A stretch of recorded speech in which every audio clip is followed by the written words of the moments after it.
Hey guys, it's True Voodoo. Welcome to my YouTube video. Today I'm going to be talking about why I like the Manticore. And just as a disclaimer, this video is no way me being sarcastic and making jokes about the tank being bad, because I do think that the tank is legitimately a good tank. Obviously, I'm late on the Manticore game. Everyone's already put up their videos, made their opinions, and so you can rest assured that this is not a rushed effort for me to try to get quick views on YouTube because I release content early. I've played over 130 games in the Manticore so far. I have a lot of experience in this to really back up what I'm saying, and on top of that, I love playing light tanks and I have a lot of experience in light tanks in general. So why do I like this tank so much? So let me just start by summing up what the other tier 10 light tanks are like. The T100 was the king of the tier 10 light tanks for a long time. It had a very good camo rating, so it had great scouting ability, and it has a very good gun.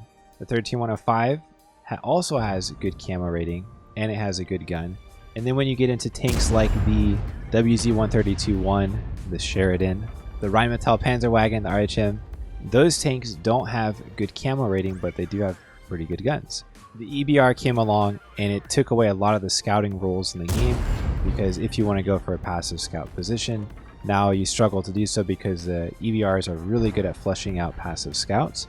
And now we have the Manticore, which has the camo rating of a T100, slightly better, and slightly better V-range, but it also has the 390 alpha gun of the damage dealing light tanks like the Sheridan and the RHM and the WZ. The one thing I will note, I will show a video of this, is that the gun on this tank is freakish. There's something about it to the point where it's so accurate, I just can't believe it. I can't stop playing it, and when I miss shots, I'm surprised. So I like it because, one, I can scout. I have the camo rating to scout. Of course, I have to take into consideration EBRs and make sure I play appropriately because they're much better at scouting, but I can also get some really good damage done. I don't mind the DPM being low because this thing literally hits every shot. It's amazing. It has 268 APCR pen with the premium shells, which is the same as like an M48 Patton or the tier 10 Progetto. So I am a huge fan of the gun on this tank. At long range, and this shot right here is the max range almost, I expect this to hit every single time unless I'm dealing with armor that I can't pin. But I've hit some crazy shots. On shots like this, when I miss, I'm surprised, and it just has me floored. There's something so weird about this gun, and I just don't quite understand why it is so accurate, but it is. And so I know what some people might say, well, if you just want to snipe, why don't you just play a Leo or something? The thing is, I'm sniping situationally. I don't go into every game saying I'm just going to shoot and try to use the gun on this thing. I do try to scout, but not every situation are you able to go and scout and play a bush row or get into an aggressive bush. A lot of times you have to use scouting like this, where you're kind of playing off at a distance, you're spotting from safe cover. But this has the gun to just rip people to pieces from range and up close. The thing that you have to remember with this gun though is that you do want to fully aim. It does have a lot of bloom. You won't be able to shoot accurately on the move. But whenever I'm fully aimed, I'm just shooting straight down the pipe. I'm expecting a hit, and I'm usually expecting a center reticle hit as well. So the moral of the story with this tank, with my experience playing it, is even though it has a low DPM, it has functional DPM. Whereas when I'm in the other light tanks, I don't expect to hit this many shots at range. This thing has 8 degrees of gun depression, so it does play up close very well, which I will show later in the video. It's going to freak you guys out what this thing can do. It does everything so well. Literally the only thing you can't do with this tank is get into like a close range 1v1 where it's just a DPM fight. But personally, that's not my playstyle in light tanks anyways. I don't consider it a good fight if I just go straight at somebody and hope to win because my gun shoots faster. Because I'm going to come out of that fight with no health. I'll win, but I'll have no health. And if you just play every fight like that, you're not going to go very far. You need to play fights where you maintain your health. And you can't do that in a close range fight anyway, so it's something I tend not to do, where I just kind of YOLO DPM rush people. So one thing that's important to remember when you're playing light tanks and just using strategy in World of Tanks is that just because you have really fast DPM or you have an autoloader doesn't mean that you should just sit there and shoot nonstop. In this situation on top of the hill, there are 3 arty, and I know that if I just hang out here on the edge and just shoot nonstop, I'm going to get clicked by arty. It's impossible to avoid. So the 11-second reload is done, but I'm still waiting. I'm like, okay, we need to wait a little bit longer just so that arty can't quite predict when I'm coming out to shoot, and I need to get into cover quickly. That's something that I would do in my T100 as well. Even though I could just sit there on the edge and shoot nonstop and probably get really good damage, I wouldn't, because I would be guaranteed to take fire from arty, or that they would just look up at me. If I weren't a T100, I would space out my shots like this just to make myself more unpredictable for the guys down below and for arty. It's a very good strategy in light tanks, and the Manticore plays right into it because it has low DPM. I'm saying that kind of, with a smirk on my face, but it's a legitimate strategy for me, even in tanks with high DPM, to time differently when I come out and to wait longer until I get dark and then come out and shoot people. So you're naturally going to have good timing if you play this tank.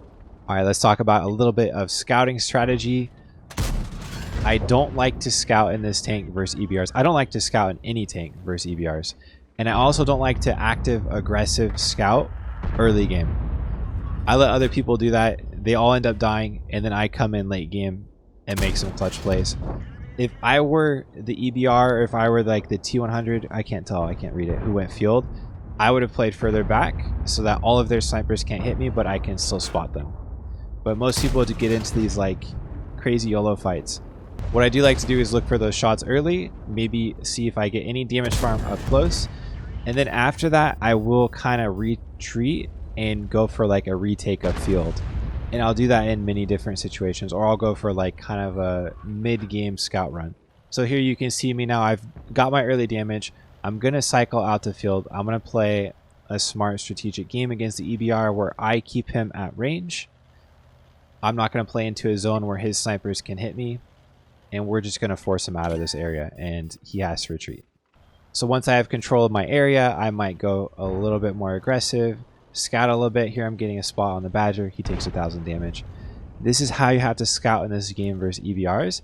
And in general, I don't like to take a lot of risk. I like to play smart and strategic, which means not driving to the middle of the map at the start of the game when there's like 3 light tanks per team and their entire team shooting at me. So this is more of my play style. The T100, this is how I play T100 because it has a good camo rating. It can scout well mid game, and this is how I've been playing the Manticore.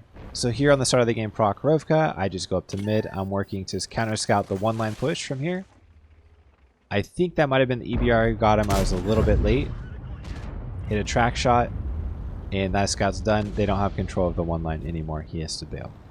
After my early game farm and counter scout from a safe position, I'm then going hill. This is a little bit more risky. They've already established themselves on the ramp, but I have a low profile. I have very high camo rating, so once I go dark here and I time them, I see when they're coming into the bush, when they're leaving, I'm going to go for a very risky scout play that you could only previously do in the T100 or 13105.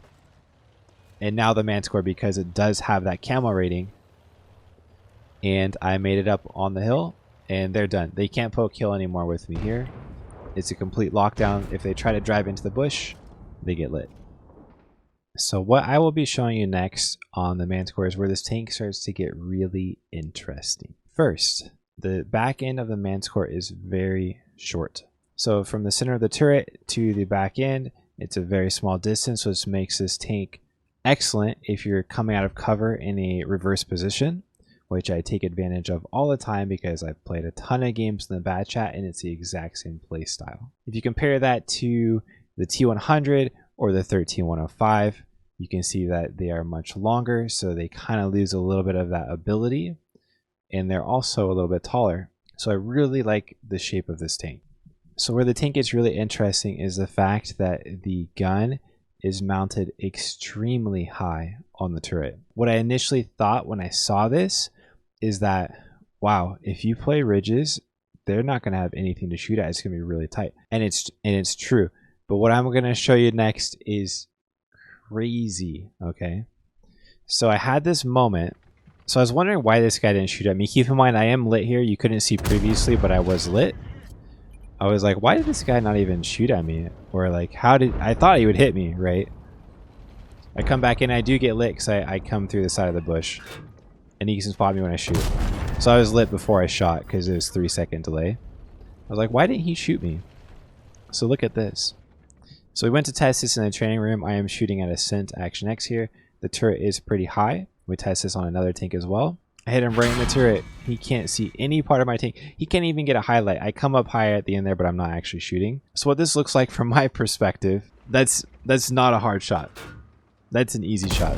I can see all of his cupola, but the Ascent does have a high turret roof, high cupola. So this is really crazy. And this is something that you can definitely abuse this on people. His perspective one more time, just so you can see the mitt. Look at this. It's the Invisicore. That's, yeah, the OP core. What? This thing is crazy. Okay, so we tested this with a couple other tanks. I'll show that here. So here we're testing it with a T-54. So I'm in a T-54. We have Orgy and the Manticore in this situation. And he's just playing the ridge, and we learned that if he aims up in the air, his turret completely disappears.